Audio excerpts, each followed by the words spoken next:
Nag-introduction na tayo, no? So, ito yung ano natin, no? Sinasabi natin na topic natin ngayon. Di ba last meeting kasi, ah, pinag-aralan natin yung dalawang uri ng hukum syar'i, di ba? Ah, ito, no? Kapag yung hatol sa Islam na tawag na hukum syar'i, may dalawang uri yan. May tinatawag na taklifi.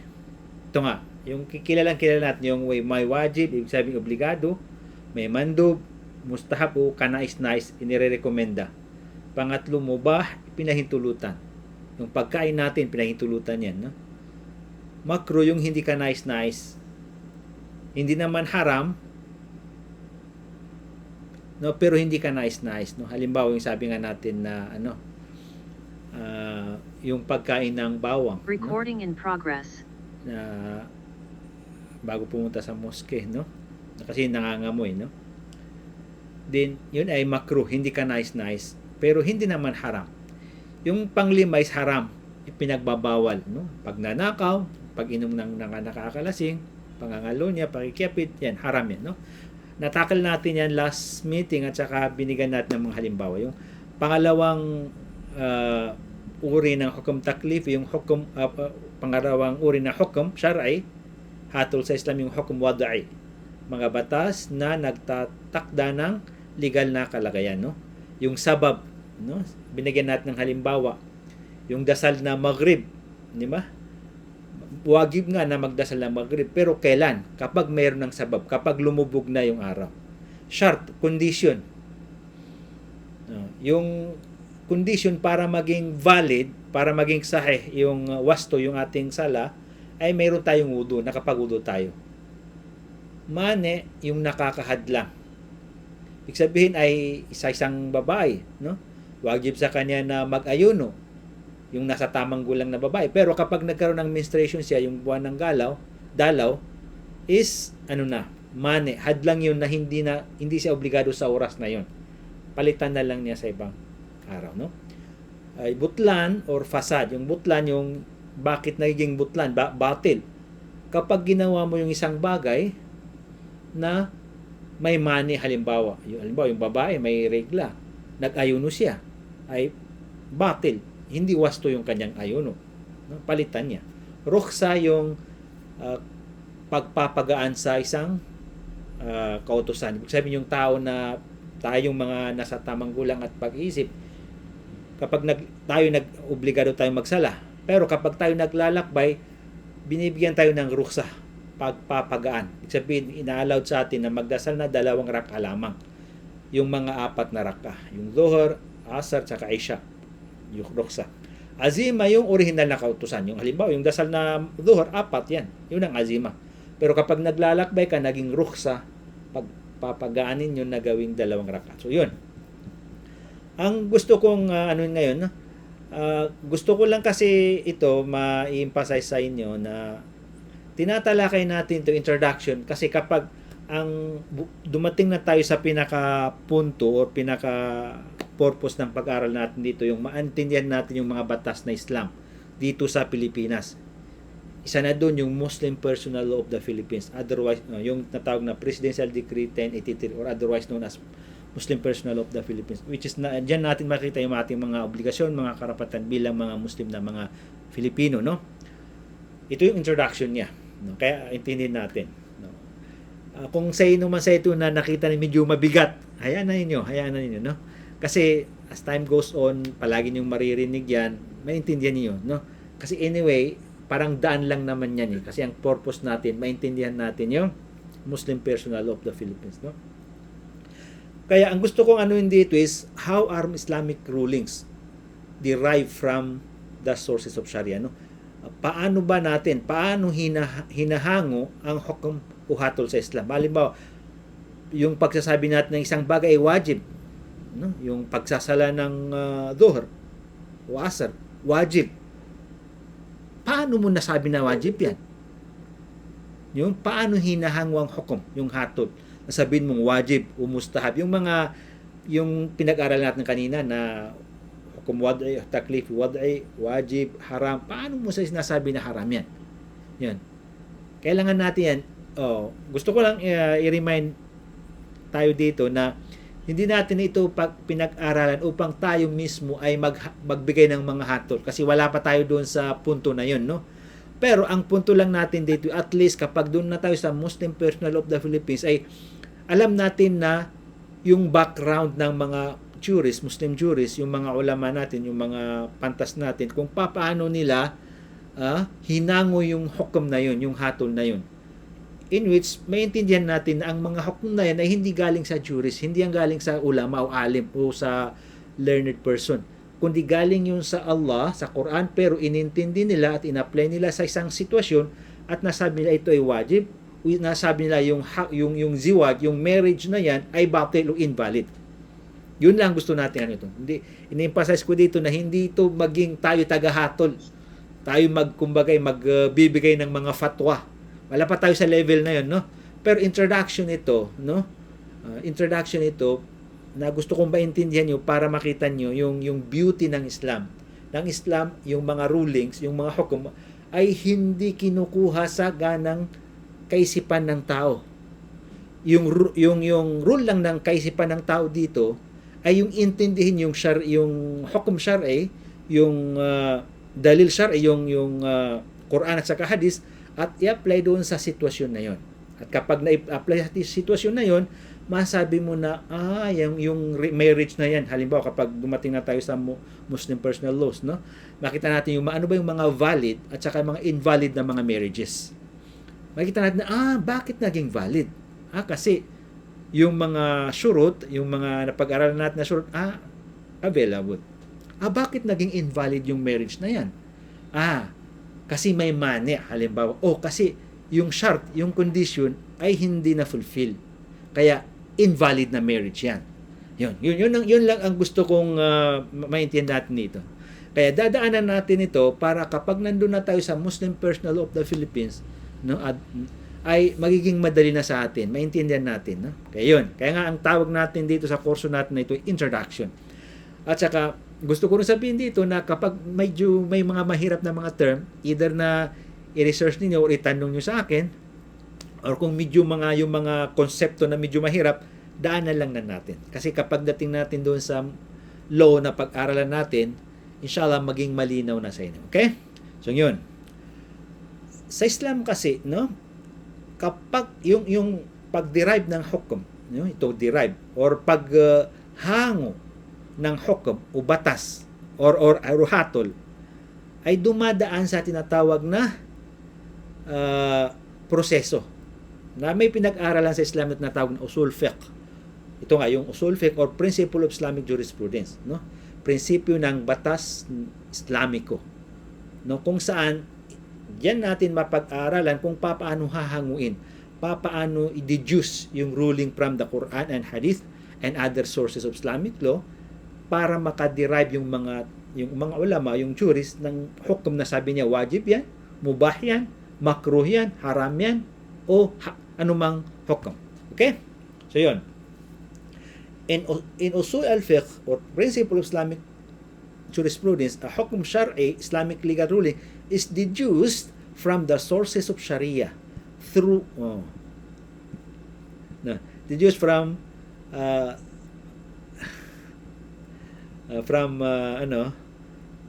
through a systematic process. Yung system, may natawag na Islamic process na natawag na istinbat, derivation of legal ruling. Ibig sabihin, may proseso yan. May proseso na dinadaanan ng taong nag-aral ng Sharia, in which kung malalim na ang pag-aral ninyo, no, kung abot na tayo sa ganong ruling, pwede na tayo. Pero in this point na introduction pa lang, wag nating kumbagay gawin na tayo kapag makalabas tayo dito, nag-aral na ako ng Sharia, magsabi na ako na haram yan, halal na yan. Hindi, wala pa tayo doon, no?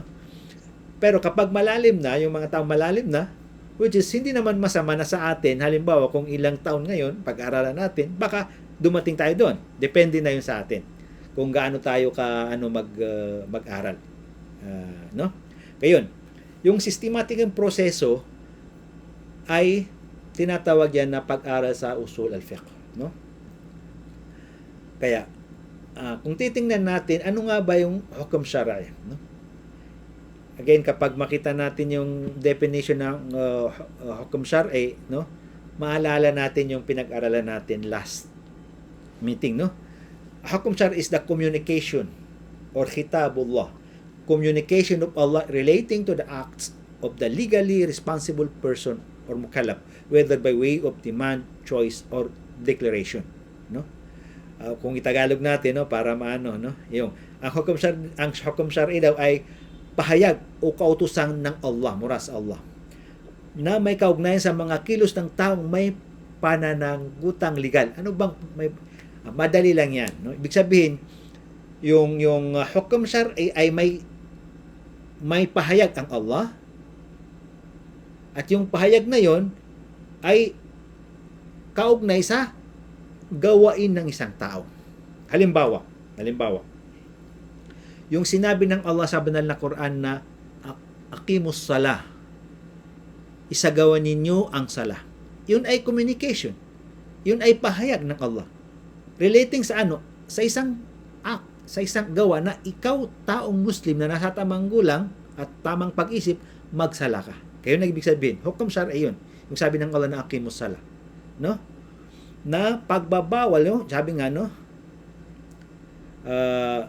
Sa anyo ng pag-utos, yung hukum syar'i, yung aqimus salah, pag-utos yun, o pagbabawal, yung la taqrabuz zina, wag nung lapitan yung pangangalunya at pakikiapid, pagbabawal yun, o pagbibigay pahintulot, halimbawa yung pagkain, no? Pagkain ng mga halal, pahintulot yan, hukum syar'i din yun, o pagpapahayag ng legal na kalagayan, yung tinatawag natin na kailan ba yan maging ano ba yung mga shart, yeah? At saka yung sabab, yung napag-aral natin kanina last meeting na yung sabab, kapag lumubog ang araw, sabab na yan na wagib na yung pagsasala ng Maghrib. Sa Ramadan, kapag makita na yung buwan ng Ramadan, yun ang sabab, kaya wajib na sa atin yung pag-aral na pag-ayuno. No, yun. Kaya ay mga legal na kalagayan. Ang legal na kalagayan ang tinutukoy dito yung hukum wad'i. Ano bang hukum wad'i na napag-aral natin last meeting, no? Yung hukum wad'i, i-remind ko kayo para maging madali sa inyo yung ito yung hukum wad'i. Ito yung natawag na legal na kalagayan. O legal na, nakita niyo yung slide ko? Legal na kalagayan. Yung anong legal na kalagayan? Sabab, shart, mani, seha, butlan, rukhsa, azima. Naipaliwanag natin yan. Yan ang tinatawag na, ibig sabihin, ang hukum syar'i ay dalawa, ito lang, yung ito yung hukum taklifi na wajib, mandub, mubah, makruh, haram. At saka, pangalawang uri ng hukum syar'i ay yung hukum wad'i, na dumang hukum wad'i, yung sabab, shart, mani, seha, butlan, rukhsa, azima. Yan lang in short ang kahulugan ng definition ng hukum syar'i. In other word, no, bago tayo dumating dito sa definition na ito, napag-aralan na natin yung meaning niya last meeting. Kaya yun ang dahilan kung bakit last meeting ay inano ko yung hukum wad'i, hukum taklifi na 5, hukum wad'i, no? Bakit kasi ngayon ay tatakal natin yung definition ng hukum syar'i, which is in short, ang hukum syar'i yung dalawang uri ng hukum syar'i na taklifi at saka yung wad'i. Ayos na ba? Ayos na tayo, inshallah. Assalamualaikum warahmatullahi. Kumustalam? Welcome po, no? Welcome sa mga bagong dating, no? Welcome po kayo, no? Anyway, dito na tayo, no? Ngayon, yun pala ang ibig sabihin ng hukum syar'i. At paano nga ba hinahango yung hukum syar'i? Paano nga ba sinasabi na wajib yan, makruh, haram, mubah, and so forth? Paano nga ba? Merong proseso, no? Ibig sabihin, ito ang gusto kong emphasize dito, no? Na yung hukum syar'i, yung pagsabi ng wajib, mubah, haram, anumang hukum, anumang hatol, ay hindi yan nanggagaling sa kaisipan ng mga faqih o mga jurist, Muslim jurist o mga nag-aaral ng Islam. Hindi. May prosesong dinadaanan na itinuturo sa Islam na ito nga, no? Example, no?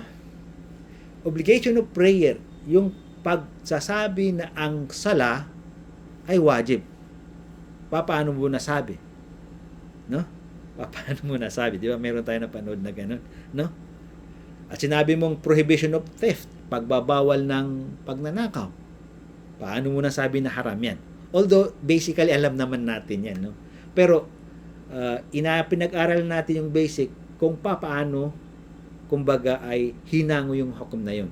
Para kung sa mga complicated na mga issue, kasi hindi naman ganun lang kadali yung hukom syar'i na yung mga basic na haram yung pagnanakaw, which is basic yan, at saka wajib yung sala. May mga hukom syar'i na hindi natin kayang hanguin mula sa Quran at mula sa hadith, maliban na kung dadaan tayo sa tinatawag na systematic process. Systematic kong proseso para masabi natin na yan ay haram, yan ay wajib. Okay?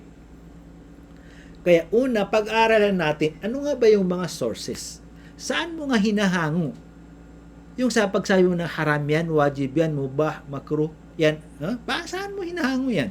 Galing ba sa isipan ng tao? Ang sagot, hindi po. Galing yan sa primary, may dalawang sources. Una, yung primary sources of Sharia. No, we have these primary sources. The jurist or mujtahid derives ruling from the following sources of Sharia. Ang unang source, which is alam natin yan, yung the Quran, the word of Allah, the first highest sources, no? Yun. At pangalawa, yung hadith, no? Yan ang natawag na primary sources, yung dalawa, Quran at hadith. Mayroon namang secondary sources, yung ijma, qiyas, ipapaliwanag natin yan. At saka iba pang mga secondary sources. Ngayon, sa Quran, no? Mayroong sinabi na ang Allah subhanahu wa ta'ala na sa Arabic, kasi ang Quran ay Arabic, wa aqimus salata wa atuz zakah. Sa English yun, establish prayer and give zakah, no? Isagawa yung sala at magbigay ng zakah. Ngayon, from the command, makikita niyo establish and give. Command yan, pag-uutos. From the command, establish prayer, ito nga, yung Arabic ng establish prayer, yung akimu. Yung establish, akimu, isagawa. Arabic yan, yung mga naka-close parenthesis, Arabic yan. Jurists deduce the obligation ujub of salah. Ibig sabihin, yung ulama, yung mga alim natin, mga jurists, mga fuqaha, anong tawag sa kanila, doon nila kinuha sa sinabi ng Allah na akimu, ibig sabihin, isagawa, establish yung prayer at magbigay, utos yan ha. Kaya sabi ng mga ulama, basta utos yan, originally, basta utos, anumang utos sa Quran, ay ibig sabihin, obligadong gawin. Ganun lang kasimple, no? Ganun lang kasimple. Basta utos, obligado. Originally, ha? Bakit sinasabing originally? Kasi mayroon tayong makikita sa Quran na utos, pero hindi naman obligado. Pero saka na lang yun. Dito muna tayo sa basic. Kanya kasi, kinakailangan i-master natin yung basic para kung medyo complicated na malawakan na pagpapaliwanag o pag-intindi ng mga konsepto, madali pa rin sa atin. Bakit? Kasi na-master natin yung basic. No? Yun, master the basic. No? Ganun. Napaka-basic. Basta may pag-utos, obligado. No? Obligado kasi may pag-utos. Ganun lang kasimple. Yun. No, ayun ang concept, no? Establish prayer, akimu, jurists deduce the obligation wudu of salah, no? Ganun din. Sa another naman yan, no? Kasi una, kapag sinabi mo kasi na akimus salah, sabi obligado yung salah. Meron ka pa ring maintindihan doon sa akimun salah, magdasal ka. Meron pa ring kautusan doon, pero napaka-subtle, parang hindi mo nakikita diyan. 'Di ba? Kapag pinag-utusan kang magsala, no? Kalakip na doon yung kautusan na magudu ka. Pero medyo malalim na 'yan. Pero anyway, isinasali ko rito para medyo lumawak yung kasi kung sabi mo, ay, understood naman yan, akimus sala, di magsala ka. Meron pa rin naiintindihan doon na natawag na malayatimul wajib illa bihi fa huwa wajib. Anumang obligadong ipinag-utos sa iyo na hindi mo halimbawa hindi mo magawa yung obligado Kung hindi mo magawa yung bagay na yun, yung bagay na yun ay obligado rin. Halimbawa, tinatawag mo yung anak mo, medyo malayo sa'yo. Sabi mo, halika anak, halika. Inuobligahan kang pumunta ka rito, halika. Anong ibig sabihin nun? Halika, ibig sabihin, pumarito ka, understood. Pero may pangalawang obligado doon. Sinabi mong, obligadong lumakad ka. O kaya anumang paraan na gawin mo para makalapit. Di ba? Hindi lang yung sabi mong halika o lumapit ka rito para obligado yun. Pangalawang obligado is yun sa'yo na kung lumakad ka papunta rito. Di ba? Ganun yun. Ganun. No? Ito ang ibig sabihin ko rito. No? Medyo tinwist ko ng kaunti para maano naman kayo na napaka-basic lang naman. Magdasal ka, obligado. Of course, obligado. Kasi, may kautusan. Tama. Basic yun, tama. Pero sinali ko ito ng kaunti para maano kayo na, yung subtle na, o nga pala. Obligado kang magsala kasi pinag-utos ng Allah sala, ay, kahit na yun lang ang pag-utos, akimus sala, within that command, ay may intindihan din natin na obligado rin yung magudo ka. Although alam natin na meron din namang mga talata sa Quran na nag-utos ng pag-udo. Pero ang ino-open ko lang yung mind ninyo, yung kaisipan ninyo na tingnan mo nga yung mga kautusan, kung minsan yung kautusan may subtle, may hindi mo nakikita, kung hindi mo susuriin, hindi mo makita na may kautusan doon sa kautusan na yun. No? Yung magdasal kayo. May hindi mo napapansin doon, pero kung hindi mo yung pag-utos na magudo ka. Kasi paano ka makapagdasal kung hindi ka magudo? Di ba? Ganun. At ginawa ko ng example kung yung anak mo tinatawag mo, halika anak. Ibig sabihin, halika, pumunta ka rito. Pero ibig sabihin noon, obligado kang lumapit, lumakad ka o anumang gawin, anumang paraan mo basta't makapunta ka. Yun. So ganun. Yung sunnah, yung hadith ni Propeta Muhammad ay isa ring source yan. Source ng mga hukom o mga hatol sa Islam. Kung bakit natin sinasabing wajib yan o haram yan. No? The sayings, actions, and approval of Prophet Muhammad sallallahu alaihi wasallam. Yan ang tinatawag na sunnah. Ano ba yung sunnah? Yung sayings, sinabi ni Propeta, sinabi niya, action yung ginawa niya. No? Kasi halimbawa, sabi niya, sallu kama ra'aytumuni usalli. Yun, saying yun, sinabi niya na magdasal kayo tulad ng aking pagdarasal. Yung act, yung action, yung ginawa niya kung paano siya nagdasal, sunnah rin yun. Obligado rin tayong gawin yun.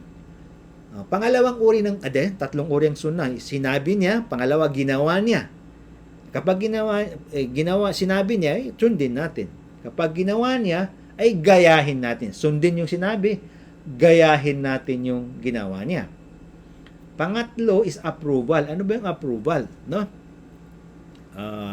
Ibig sabihin, nakita niya yung isang gawain na hindi niya ipinagbawal at hindi naman ipinag-utos. In-approve niya yun. No? Halimbawa, yung isa sa mga sahaba kumakain ng dub. Ano ba yung dub? Parang bayawak, pero hindi naman bayawak. Yung sa Arab country na mga dub, yung nakakita siya ng disyerto, kinakain ng mga Arabo yan, no? Na yung itsura na parang bayawak pero hindi yan bayawak. Nakakain yan kasi hindi yan kumakain ng mga karne, kumakain yan ng mga damo, no? Parang vegetarian, no? Parang ganun. Kaya yung dub na yun, nakita ni Propeta Muhammad sallallahu alaihi wasallam na kinakain ng kanyang mga sahaba, no? Pero hindi siya kumain.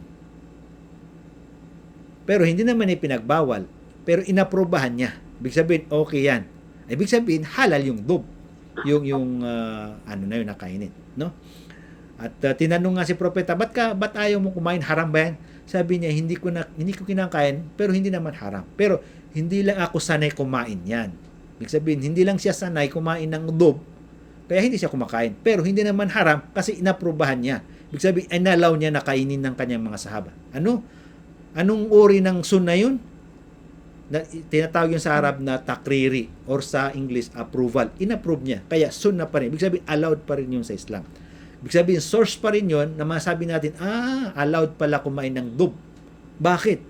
Ay nakita ni Propeta, hindi na ipinagbawal, hindi na ipinag-utos. Ibig sabihin, allowed. Takriri na mubah pala yung pagkain ng dub. Yun. Example, yung pray as you have seen me pray, no? Magdasal kayo tulad ng pagdadasal ko. Ngayon, kaya nga yung sources natin kung paano magdasal, yung act, yung mga rak'a, yung act, yung ginagawa natin sa dasal. Ano bang source natin diyan? Yung af'alur rasul fi salah. Yung mga ginawa niya sa dasal. Kaya sinasabi natin na ganito magdasal, bakit? Kasi ganyan nagdasal si propeta. Kaya anong source natin?